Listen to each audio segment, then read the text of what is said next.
പട്ടികൾ ഇറക്കേണ്ട ആവശ്യമില്ലല്ലോ സാർ. ഇറക്കണോ പട്ടികള്?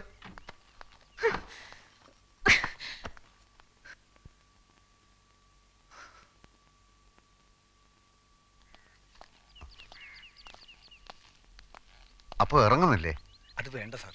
ഈ വീട് സംഘടിപ്പിച്ചതിന് പുറകിൽ ഞങ്ങളാണെന്നുള്ളത് അടുത്ത വീട്ടിലെ വന്യജീവി അറിയണ്ട. എങ്കിൽ ഞങ്ങൾ പോയിക്കോട്ടെ. കാണാം, പറ്റുമെങ്കിൽ രാത്രിയിൽ വരാം. ഓ കാണാം. ഞാൻ ഈ കാറിൽ വീട്ടിലിറങ്ങാം. ഫോൺ നമ്പർ തന്നല്ലോ. എന്ത് ആവശ്യം ഉണ്ടെങ്കിൽ വിളിച്ചാൽ മതി. എനിക്ക് ഒരേ ഒരു ആവശ്യമേ ഉള്ളൂ, എത്രയും പെട്ടെന്ന് ചാർജ് എടുക്കുക.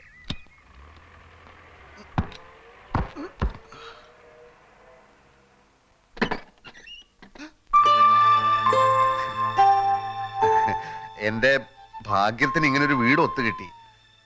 മാഡത്തിന് എപ്പോഴെങ്കിലും ആ വീട് ഒഴിയാൻ തോന്നിയാൽ ഇവിടെ ആവുമ്പോ എനിക്ക് എന്റെ പെട്ടി സാധനങ്ങൾ എടുത്ത് എളുപ്പത്തിൽ അങ്ങോട്ട് കയറാമല്ലോ. അത് നേരാ. പക്ഷെ ഞാൻ മരിച്ചു കഴിയുമ്പോഴായിരിക്കും ഇയാളുടെ പെട്ടി സാധനങ്ങളുമായിട്ട് ഇങ്ങോട്ട് കയറുന്നത്.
വണ്ടി എടുത്ത് മാറ്റണം.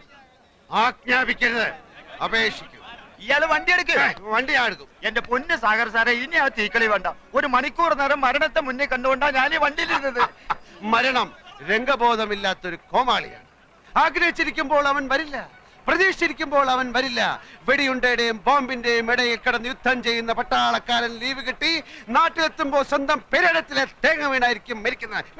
വണ്ടി പുറകോട്ടെടുക്കാൻ മുമ്പോട്ട് വെച്ച കാർ പുറകോട്ടെടുക്കുന്നവനല്ല ഈ സാഗർ കോട്ടപ്പുറം. ട്രാഫിക് ബ്ലോക്ക് ചെയ്തിട്ടാണോ തന്റെ ഒക്കെ പ്രസംഗം? വണ്ടി എടുത്ത് മാറ്റോ. കാക്കിയെ ഭയക്കുന്നവനല്ല സാഗർ. ക്ഷമിക്കണം സാർ, ഇദ്ദേഹം സുപ്രസിദ്ധ നോവലിസ്റ്റ് സാഗർ കോട്ടപ്പുറം. സാർ, അദ്ദേഹം വെള്ളം അടിച്ച് കുറച്ച് ഓവറായി പോയതാ. തന്നോട് വണ്ടി എടുക്കാനല്ലേ പറഞ്ഞു? എന്താ വന്നാട്ടെ.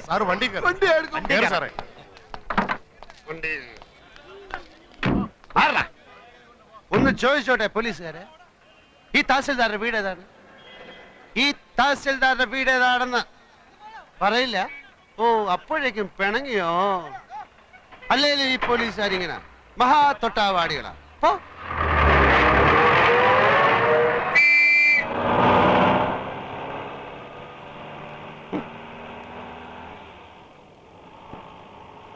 ഡ്രൈവറെ, തഹസിൽദാരുടെ വീട് അന്വേഷിച്ചു. ചോദിച്ചു പോവാ.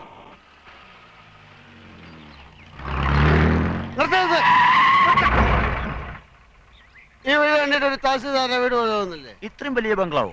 ആയിക്കൊടുന്നില്ല. എന്തായാലും സംശയം തീർത്തിട്ട് പോവാം.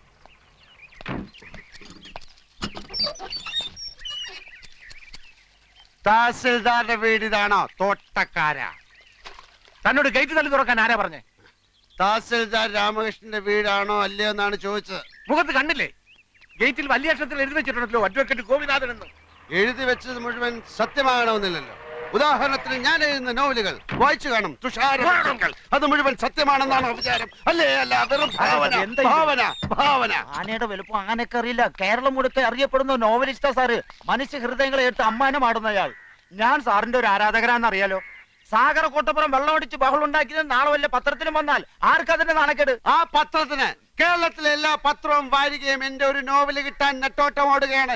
എനിക്കെതിരെ ആരും ഒന്നും എഴുതുകയല്ല. എന്നാ സാർ വണ്ടി കയറി. അങ്ങനെയാണ് ഞാൻ വണ്ടി ഓടിക്കും. സാറ് വണ്ടി കയറി. വണ്ടി ഓടി.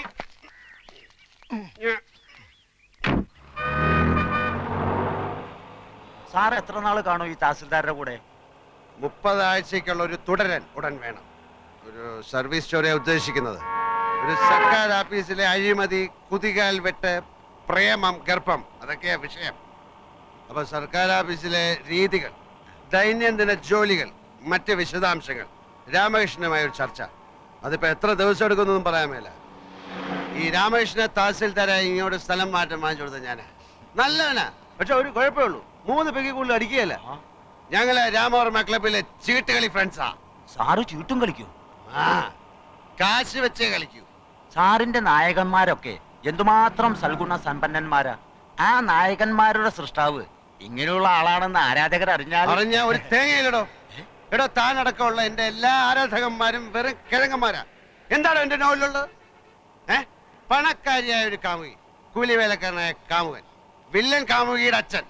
ഇതേ കഥ ഞാൻ എടുത്ത് മറിച്ചിടും. പുതിയതിൽ കാമുകൻ പണക്കാരൻ, കാമുകി കൂലിവേലക്കാരി, അച്ഛൻ സെയിം. പിന്നത്തെ നോവലിൽ പശ്ചാത്തലം മാത്രം മാറും. റബ്ബർ എസ്റ്റേറ്റിന് പകരം ഒരു ഫാക്ടറി, മത്സ്യത്തൊഴിലാളിക്ക് പകരം തേങ്ങ വെട്ടുകാരൻ. എല്ലാത്തിലും കാണുവോ ഒരു റേപ്പ്, ഒരു ഒളിച്ചോട്ടം, ഒരു സ്റ്റണ്ട്, പിന്നെ കുറച്ച് സെക്സ്. ഡ്രൈവറെ തഹസിൽദാരുടെ വീഡിയോ ചോദിക്കണോ? നമുക്ക് ചോദിച്ചു പോവാം. തനിക്കൊരു സത്യം അറിയോ? പൂങ്കിളി വാരികയിലെ മന്ദാര പുഷ്പങ്ങൾ എന്ന നോവൽ എന്ന നോവലിസ്റ്റ് CV രാജമ്മ ഞാനാ. ക്രിസ്ത്യൻ പശ്ചാത്തലത്തിൽ നോവലുകൾ എന്ന മാത്യു പള്ളിപ്പറമ്പിൽ ആരാന്ന, അതും ഞാൻ തന്നെ. അങ്ങനെ എത്രയോ പേരുകളിൽ ഞാൻ എഴുതിക്കൊണ്ടേയിരിക്കും. ആരാധകന്മാര്, പുണ്ടാക്കന്മാര്. എടോ, ഞാനാകുന്ന നോവലിസ്റ്റ് CV രാജമ്മയ്ക്ക് ഒരു ദിവസം വരുന്ന പ്രേമലേഖനങ്ങളുടെ എണ്ണം 200 കൂടുതലാ. അറിയാം?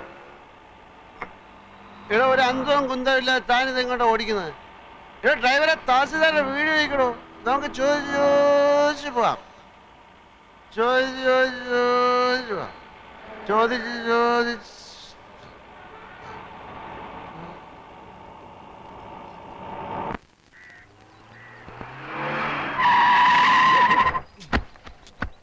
അത് തന്നെ വീട്. ആരുടെ വീട്? ആരുടെ വീടാ സാർ അന്വേഷിച്ചത്? ഇവിടെ ഒരു ചോദ്യത്തിന് ഉത്തരം മറ്റൊരു ചോദ്യമല്ല. ആരുടെ വീട് എന്നാണ് ഞാൻ ചോദിച്ചത്. നമ്മൾ തഹസിൽദാരെ വീടെത്തി സാർ. തഹസിൽദാരുടെ വീട്. തഹസിൽദാർ കുപ്പിയില് ബാക്കിയില്ലേ? ഇനിയും വേണോ? കുപ്പിയില് ബാക്കിയില്ലേ എന്നാണ് ചോദിച്ചത്. തഹസിൽദാരെ, എടാ തഹസിൽദാരെ സാർ. Get out. ഞാനും തഹസിൽദാരുമായിട്ടുള്ള ബന്ധം തനിക്ക് അറിഞ്ഞൂടാ. അപ്പൊ ഞാനിനി എന്ത് ചെയ്യണം സാർ? താൻ ഇതുവരെ എന്ത് ചെയ്തുകൊണ്ടിരിക്കുകയായിരുന്നോ അതന്നെ ഇനിയും ചെയ്താൽ മതി. Good night and pay this cash to that driver. തഹസിൽദാരെ, രാമകൃഷ്ണ, രാമകൃഷ്ണ, കൃഷ്ണ കൃഷ്ണ, രാമകൃഷ്ണ, രാമകൃഷ്ണ, രാമകൃഷ്ണ.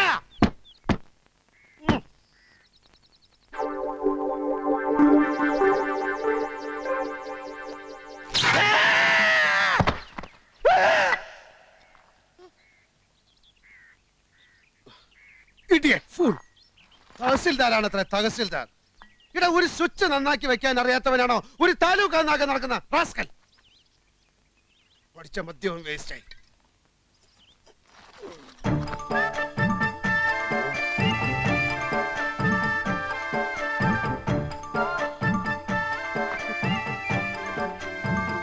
രാമകൃഷ്ണ,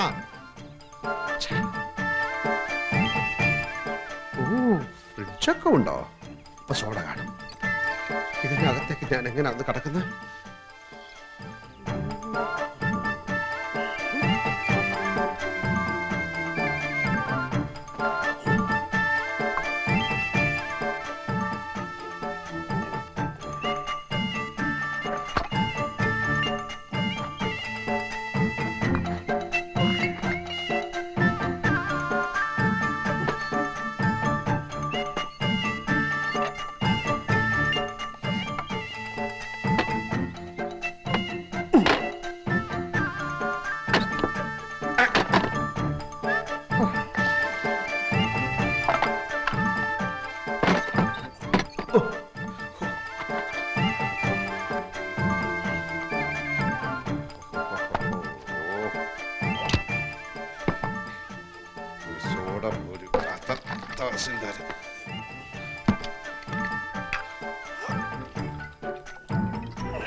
രാമകൃഷ്ണ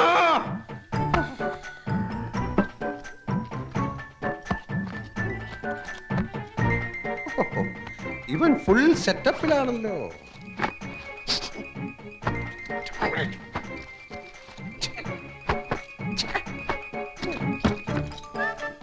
ഇതാരുടെ സാരി? ഇതിനിടെ ഇവ കല്യാണം കഴിച്ച ചിലപ്പോ ഇവന്റെ അമ്മയെ സിസ്റ്റേഴ്സും ഒക്കെ വന്നു. മറ്റകളൊക്കെ എവിടെ പോയി കിടക്കണം?